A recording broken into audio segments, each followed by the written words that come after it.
Welcome to the Mitt TV podcast Home Factor, where we dive into all things related to the ever-changing world of real estate. I'm your host, Michelle Milam, a seasoned professional with over 4 decades of experience in marketing, design, and sales. As a top 100 realtor in Macomb County, Michigan, I have a track record of excellence, having earned multiple awards in sales, marketing, and our customer satisfaction. Our mission here at Home Factor is to provide you, our listeners, with real-world insights and practical tips for managing your most valuable asset, your home. Whether you're a current homeowner or aspire to be one in the future, this podcast is for you. We'll cover a range of engaging topics from industry trends to day-to-day changes to help you navigate the complex world of homeownership. So tune in and join the conversation as we explore all the factors that go into owning a home. Today's guest needs no introduction. It is the famous Joe Fortuna from Fortuna & Associates Real Estate. However, when I say that, it doesn't quite encompass everything that Joe Fortuna brings to the table. When you walk in a room in Macomb County with Joe Fortuna, it's like you are with the king of real estate because he knows everybody in the room. He has been involved in every facet of real estate. Also, when I think of Joe, I think of greatest mentor in the world. I thank him for that. I think of a man with so much integrity. He's an athlete. He's a father. He's an investor. He's an educator. He's a software developer. There isn't a thing Joe doesn't do. So welcome, Joe Fortuna, to our podcast today, where we are going to hone in on your investing skills. Awesome. Thanks for having me, Michelle. Oh, it's my pleasure, really, truly. So, Joe, many years ago, you talked to me about real estate investing. And of course, I thought, oh, I don't have any money to invest, so that's not something I can be interested in at all. And over time, I have learned that you can invest with as little as $200 to $2 million. Can you tell us today what it takes to become a real estate investor? It's a great question. And there's so many things you can do in real estate investing. You can be in at so many different levels. So there are people out there that you think of when you think real estate investor. You think of a fancy car. You think the guy's got $1 million in the bank and he owns all these buildings. And that is true. There are real estate investors who have deep pockets and people that get into real estate either because they need a place to invest their money or they got wealthy through real estate. But there's also real estate investors who got into the game one at a time. You know, they moved out of a house, turned it into a rental, or they wanted to become an investor, had a little bit to work with, and did the networking necessary to find a transaction. And, you know, maybe they did an assignment. There's so many different facets. So you could do it with no money or you could do it with a lot of money. And it just depends on what you're trying to do and where you fit in. So you said the word assignment. That's very interesting to me. What does that mean, assignment? So the one thing that's I'd say universal in real estate is that everybody can get in on the assignment level. Okay. And what we do as a real estate investment group, because we have investors, as I mentioned, at all different levels. Okay. With Real Invest Academy, we take on consulting assignments from people who are new to the business, who are deep in the business, who are in groups with us who buy buildings. But one thing that all of our clients do, all of our investors do, is they do assignments. So you start off with your marketing with the idea that you're not necessarily going to buy this house for you or this property for you. So you're marketing looking for who wants to sell a property, who needs to sell a property, and you're trying to put stuff under contract. Now, you may not be able to work on more than one house at a time as far as a flip goes, or as far as buy and hold. You might not want to hold another property in your portfolio, but you get it under contract anyway.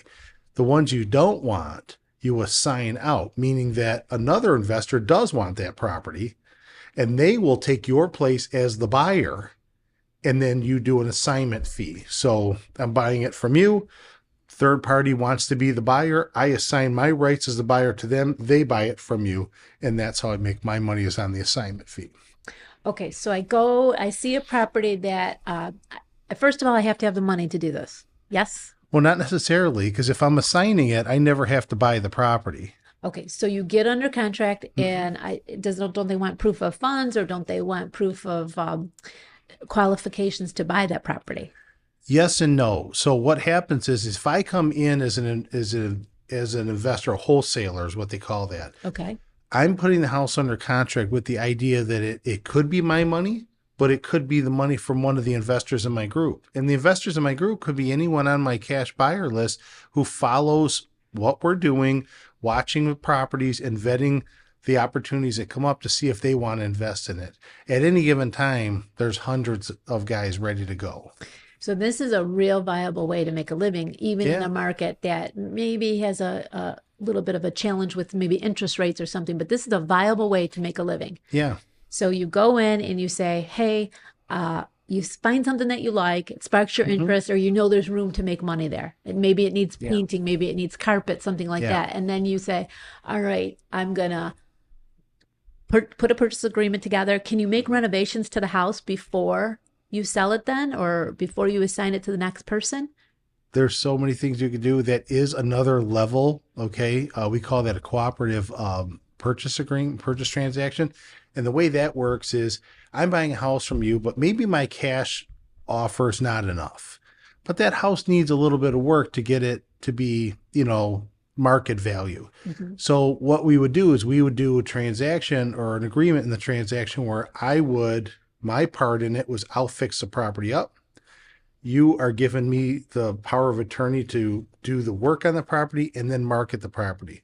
When it sells, we're partnering on how much money that we make on that property. I love that. That's ingenious. That would help so many people be able to realize their true value. Again, that's amazing. Is that something you offer all the time? Not every deal. You can't do it on every deal. So if I walk into a house and needs $50,000 in work, it's probably not a viable cooperative sales agreement. But if it's something that needs $8,000 to $10,000, I did one first minute as much as $15,000 in St. Clair Shores. The guy wanted to sell. It was a good house. It just needed a little bit of work, but he didn't have the money to put into it, but he didn't want to give it away. He wasn't in a hurry to sell. So he said, I can wait the 2-3 months, however long it takes. We spent about 45 days renovating it for him. We partnered on the deal. We sold it. He got his price, plus we gave him more. Beautiful. And then we ended up making a profit. And that's really, at the end of the day, what you're trying to do is you're trying to bring solutions to the seller. The person living in that house, maybe they inherited the home. Maybe they've outgrown the home. Maybe the house has deferred maintenance. Maybe they're in a foreclosure situation or a tax delinquency, and it's time for them to liquidate that property so they can move on and start over or get into something better. Gosh, Joe, that sounds like, you're doing God's work in that regard. I mean, you're helping somebody who is upside down in a sense, and you're helping them right their ship. How do people get a hold of you to do that then? Well, there's a number of ways. And unfortunately, because it's not a popular thing for sellers to look for, we have to reach out to them. Everyone knows about listing a property. And the first thing that I get from them when we do reach out to them is, hey, I'm really not looking for a real estate agent. I don't want to go through the process. I don't want to go through the showings. I don't want to get the house ready. I don't want to pay the commissions. And that's our solution, is we're bringing them a way to cash out of the property without the commissions, the work on the house, the showings, all of the inspections. We take that liability on. We take that project on. And I feel like for the right person, that could be life-changing, because now they're stuck, and then now you got them out, and then they move on. And we try to look at what they really need to get out of the property, and can we give them some money so they can start over? That's amazing. It truly is. And then you mentioned power of attorney. Do you have staff that can help with that, or is it something that the person has to go figure it out too? Because that could be difficult. I think you got to have, if you're going to be successful in real estate investing, you have to have some key partnerships of people that you trust, either on your team with transaction coordinators who know what they're doing, but also you do have to have good real estate attorneys and a good title team, in place. We have good title relationships. I have a number of good title companies that work with us that have those resources that if it's something out of our scope, we defer to them, and they have attorneys on staff. And then we also have attorneys that we defer to. But you have to have a team together, and you develop that as you go. So you don't have to be completely ready to go when you start this. You could partner with someone like Real Invest Academy. That's how we started this. There's a lot of guys out there like, Joe, I don't have a renovation crew. I don't have someone to write contracts. I don't have someone to write powers of attorneys or trust funds and stuff like. So we said, you know what? Bring your transactions to us. Let us facilitate it for you. We'll walk you through it and educate you as you go. And that way you could do these on your own later, but we have those resources. So you could piggyback with other key players and their resources until you develop your own. So is that how Real Invest Academy came about? It is. It is. And it was, oh God, probably about 5 years ago, I was, because I teach mortgage and real estate con ed through Fortuna Academy. Of course you do. And, and a lot of my students wanted to get involved in real estate and real estate investing. And the questions came up like, well, how do I do it if I don't have all those resources? And I got to thinking about it. I'm like, you really need to piggyback with somebody. You really need to have a structure in place. So we started doing a course on it. And that's why we spun off the Real Invest Academy to teach how to do it, but then also to do key partnerships where, you could piggyback what we're doing until you could do it yourself. So does Real Invest Academy have a monthly stipend you can pay to be a part of this crew? Or how can the average realtor say, I'd like to be a part of this? What would they do? Do they have to pay you to be a part of it, or do they just get to join? What we do is we make our money on the transactions. Mm-hmm. So, but we do consulting too. So I do some individual coaching. My partner, Justin, and I both do individual coaching. And through that, so many things come up. We figure out what the investors need, and then we either find it or develop it. And that's where we came up with the software. That's how Connection came about. So now we got this software that helps people, do digital marketing. Because, 10 years ago, when I was doing a lot of real estate investing, before all the, moratoriums and stuff that happened on, evictions and foreclosures, mm-hmm. It was a big business, 2016, 17, 18. And one of the things that was different then than it is now is it was a little bit more ground war then. Now it's a little bit more digital. So now instead of knocking on doors and checking newspapers and, foreclosure news and stuff like that, a lot of it is you're doing, data mining and, you're skip tracing, and you're reaching out to people direct. We use, I use voice blast. I use text blast. I have cold callers reaching out to people that fit certain matrix, like they've been in their house a certain amount of time, they have a certain amount of equity. Maybe there's someone, it's an absentee owner. Mm-hmm. You own a house, but you don't live in it. Mm-hmm. And maybe you're tired of being a landlord. Mm-hmm. And so we reach out to people who might be in compromising positions, even foreclosures, tax delinquencies, inheritance, and just find out, is there a need? If there is a need, then we start working backwards. And one of the things with Real Invest Academy is that, we have the resources for all that stuff. And so then we start teaching it, but you got to have the software to help manage this. That's why we developed that software. Of course. And, so of course, and then you find out, oh, this is really good for real estate and mortgage too. And I got, hundreds of users using this software, but what it's done is it's just given us perspective that this business is bigger now than it used to be. Mm-hmm. It's not just a onesie twosie guy out there, running around with his Carhartt and a clipboard, knocking on doors. Now this is a business, but it's a business. What I like about it is it's accessible to everybody. Mm-hmm. So if you really have a passion for helping people out, or for passion for properties, or you're just trying to diversify your portfolio or give yourself a hobby, you can get involved in real estate investing by utilizing some of the same tools that we are, but to get yourself out there to find that data, to reach people, to digitally market to them either by text, voice blast, what have you, and now you're bringing the business closer to you. Okay. So this has replaced the good old fashioned door knocking. Yeah. I think it's important to say door knocking is not a thing anymore. Nobody should be knocking on somebody's door. As much as I did it in my earlier years, honestly, it's just not the way to go right now. We knocked on a lot of doors when we ran for public office. Gosh. People love to see us when you knock on doors for that. When you knock on doors, find out if they want to sell their house or want to buy something from you, it's different. People are inundated now with a lot of offers and a lot of people trying to get into their pocket. What we're trying to do is just find out who out there has a need. Right. If somebody has a need, we just want to identify that, and then we go deep with them. If they don't have a need, I don't need to bother them. Right. We're not selling anything. Thank goodness we didn't have a Ring camera back then. Yeah. Because we would have been done, right? At that point, it would have been, who's knocking at my door? Oh, those two scary people. Yeah. And a lot of things, too, has changed where people are a little more fearful of answering a door nowadays. I don't know why. I love my neighborhood. Yeah. I'll knock on any neighborhood, but it's you got to have the love of people. And I know that you and I both have the love of people. When you say your plan of attack, how to make this happen, it doesn't sound like it's Michigan centric. It sounds like your Dakota Ring or your investment academy could be used in every state. Yeah. That's super nice too.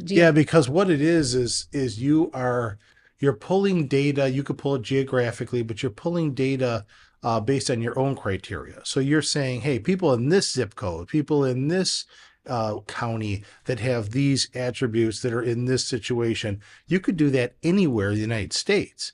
And where do you get some of that data? If you don't use our digital software, you can go to your title company. A lot of times the title companies have resources that nobody's taking advantage of.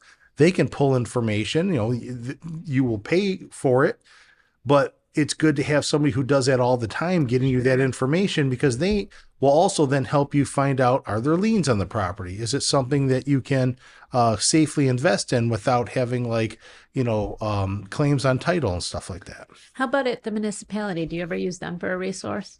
Yes and no. And some investors who are really savvy with that, we have a gentleman in our group, Frank. He's fantastic. You were going to mention him. Oh my God, Frank Frank has never seen a computer, I don't think. Okay, everything he does is handwritten, but he is so resourceful. He goes to the county on a weekly basis.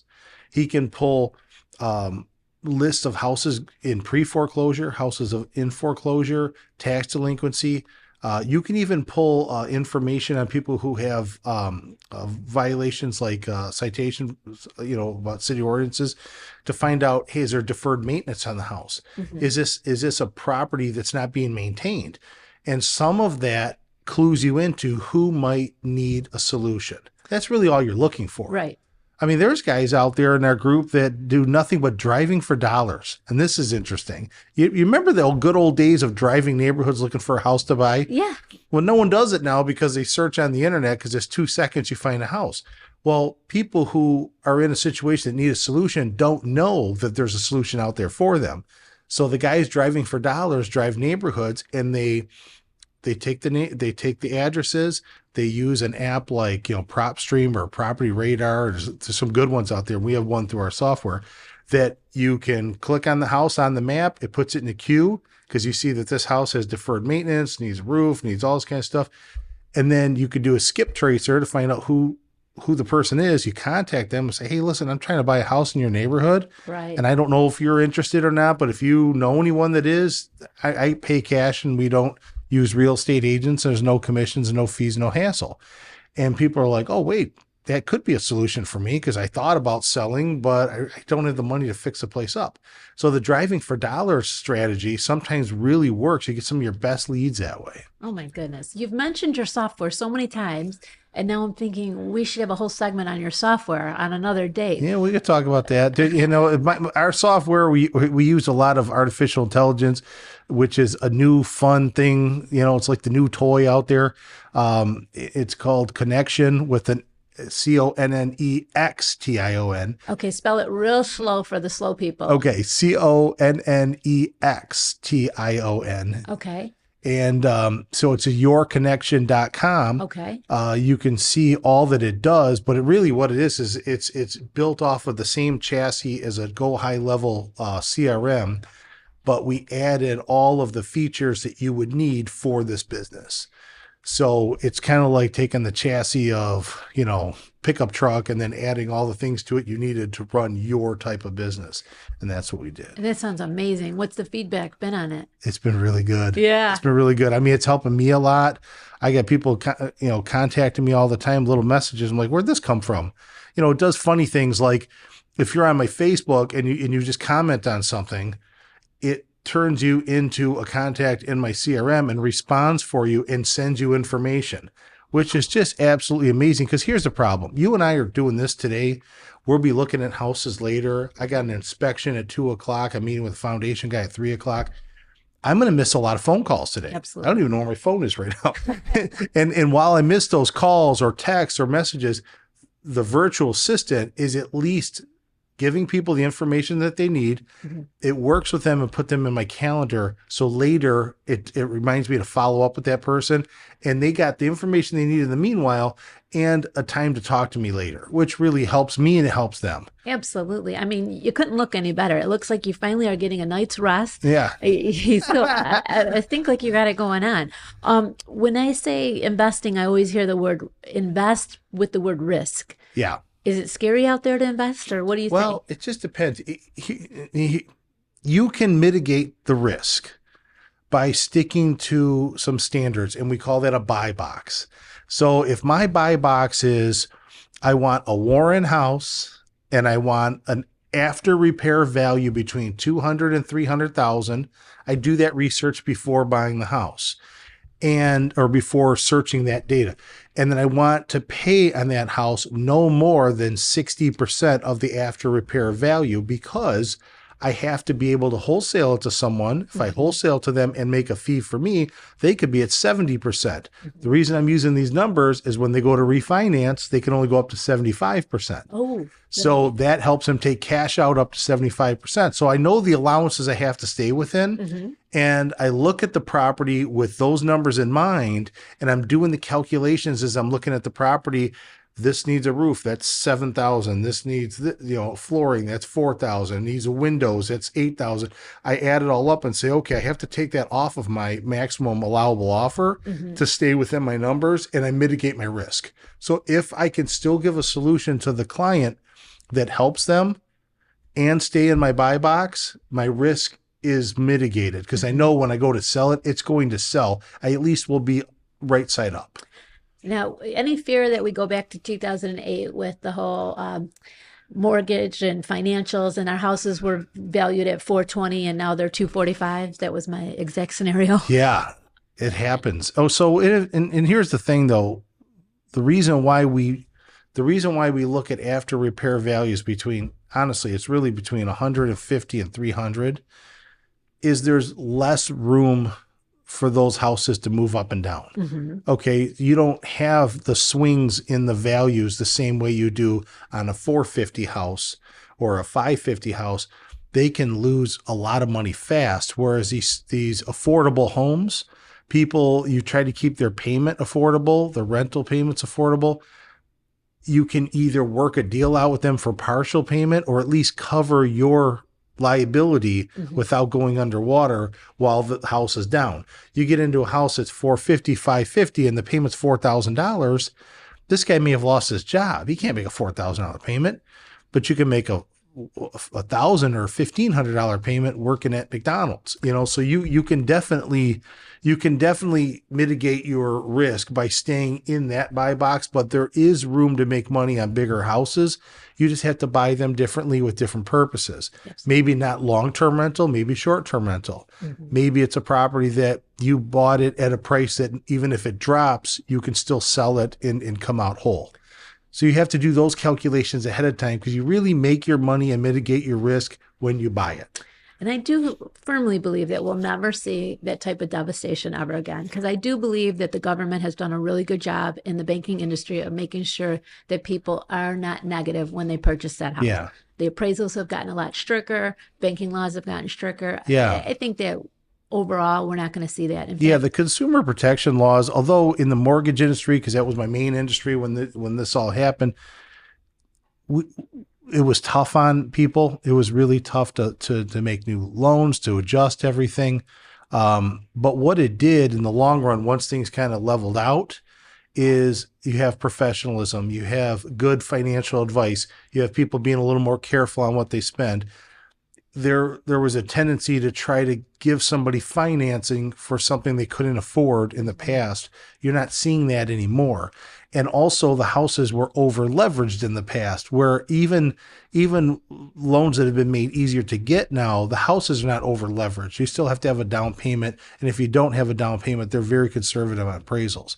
So you have a better chance of that not happening. I agree with you wholeheartedly. And I do see that we still have a shortage of inventory. And I think it's just because we grow and grow with people. There's no shortage of people, but we do have a shortage of inventory. Well, you know what? And that's what pushes a lot of agents into looking into real estate investing is if there's no inventory, create your own. Absolutely. So this is really what I'm doing. It's like I can't go out and just rely on people saying, Joe, I'd like to list my house anymore because there's not quite enough yet. So I have to go out and find people who need a solution. And when they do, then we do list that house. So a lot of the work that I'm doing now is inventory that we created through this data mining, through, working with people finding solutions. So it's the mindset. It's your mindset. You will always make a living as long as you can talk and breathe. You're going to make a living, and I think that's a mindset. I know you've been very like a chameleon in this industry. You've rolled with every punch and done it with such grace, and you're such a mentor. Like I said, I appreciate you saying that. One thing that I try to keep in mind during the whole time is it's not about whether it's a refinance or a purchase. It's not whether it's a listing or a buyer's agent. It's not whether it's a foreclosure or a tax deal. It's a people business through and through. It doesn't matter what the situation is. It's only one thing consistent is that I'm working with people, helping people. So if I've got someone that needs solutions, we just find out what's today's solution. Absolutely. It's completely different maybe than it was 10 years ago, but the principles are all the same. We just have to work within the market and the tools that we have to work with, but we're still helping people. I love that. And I love that you feel good and passionate about what you're doing. I know your team members love it.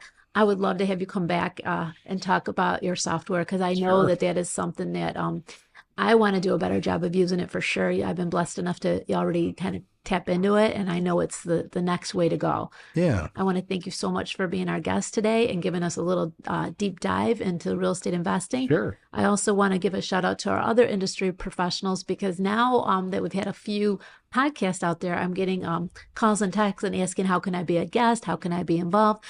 And I want to tell you, if it has something to do with your home, whether it's your home decorating, your home appliances, your mechanics, or your real estate, whatever that may be, we are happy to have you on our podcast. And you can reach out to me directly at michellemylamrealtor@gmail.com, or you can get in touch with me here at the Mitt TV because we're always willing to have a new voice on our podcast. Thank you, Joe, for being with us today. Thank you for having me. This was great. Take care. All right.